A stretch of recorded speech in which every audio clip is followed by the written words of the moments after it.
تو ہم احتجاج کرتے ہیں کہ ہائی کورٹ نے ہماری بات کو نہیں سنا، ہمیں وہ موقع نہیں دیا جس کے ہم اور خان صاحب اور پاکستانی قوم مستحق ہے کہ آئین اور قانون کے مطابق ان کے خلاف مقدمہ چلے۔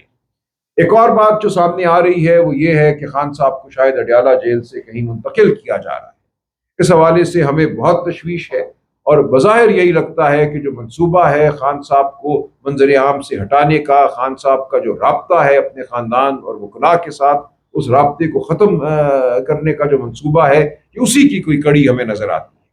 اور خان صاحب نے کل بڑے واضح الفاظ میں یہ کہا اور ہمیں ہدایت دی ہے کہ اگر ایسا کچھ ہوتا ہے تو پھر پاکستانی قوم کو میرا پیغام دو کہ انہیں مزاحمت کرنی ہو۔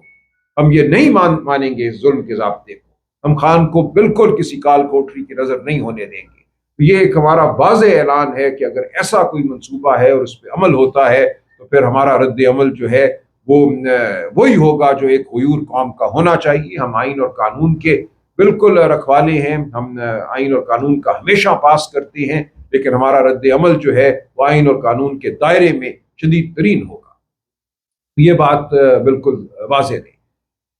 ایک اگلا مقدمہ جو اگلے چند دنوں میں ہمارے سامنے آنے والا ہے وہ یہ سو کالڈ القادر ٹرسٹ کا ہے، جو 190 ملین پاؤنڈ کی بات کی جاتی ہے۔ یہ بھی آپ جانتے ہیں کہ سزا ہوئے اب 8-10 ماہ ہو گئے ہیں، سزا کی معطلی کی جو ہماری درخواست ہے وہ نہیں لگ رہی۔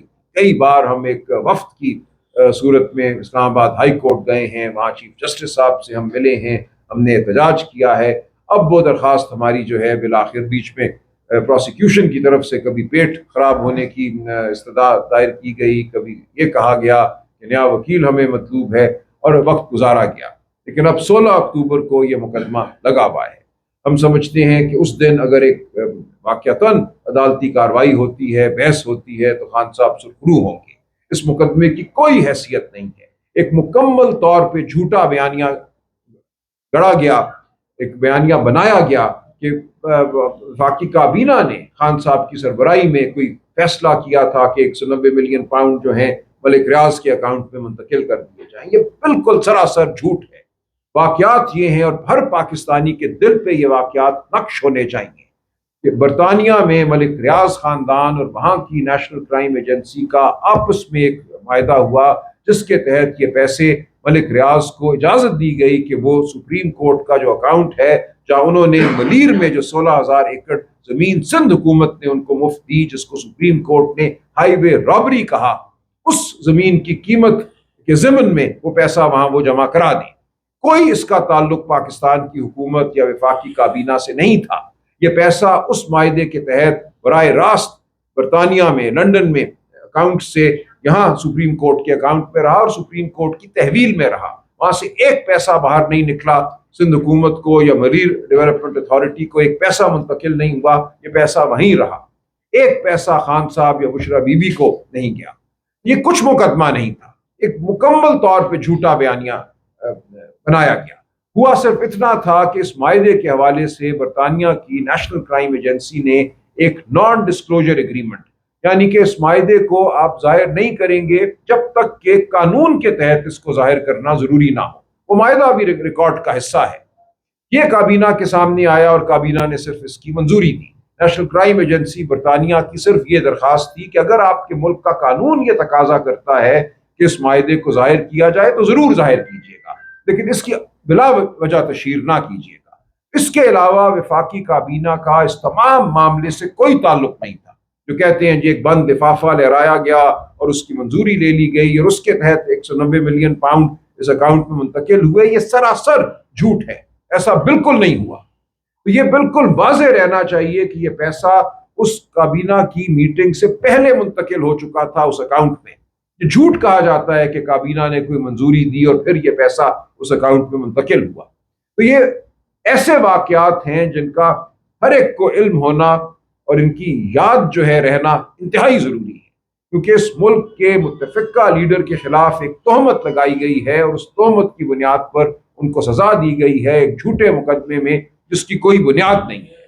تو یہ تمام معاملہ بھی 16 اکتوبر کو اسلام آباد ہائی کورٹ میں سامنے آئے گا۔ امید کرتے ہیں کہ اس دن پروسیکیوٹر صاحب کا پیٹ بھی خراب نہیں ہوگا، ان کے ہاتھ پاؤں بھی جو ہے وہ کام کرتے رہیں گے، زبان بھی کام کرتی رہے گی اور اس مقدمے کی سنوائی ہوگی۔ اور اس میں مزید التوا کا کوئی جواز پیش نہیں کیا جائے گا۔ تو یہ وہ بڑے معاملات ہیں قانونی نوعیت کے جو میں سمجھتا ہوں اس وقت ہمارے سامنے ہیں، پاکستانی قوم کے سامنے ہیں۔ ان کا ایک مختصر جائزہ پیش کرنا ضروری تھا، اسی لیے آپ کو آج ہم نے زحمت دی۔ باقی بہت سے معاملات ہیں، ان کو ان کے صحیح سیاسی تناظر میں اور قانونی تناظر میں پیش کریں گے۔ بابر اعوان صاحب، میں گزارش کروں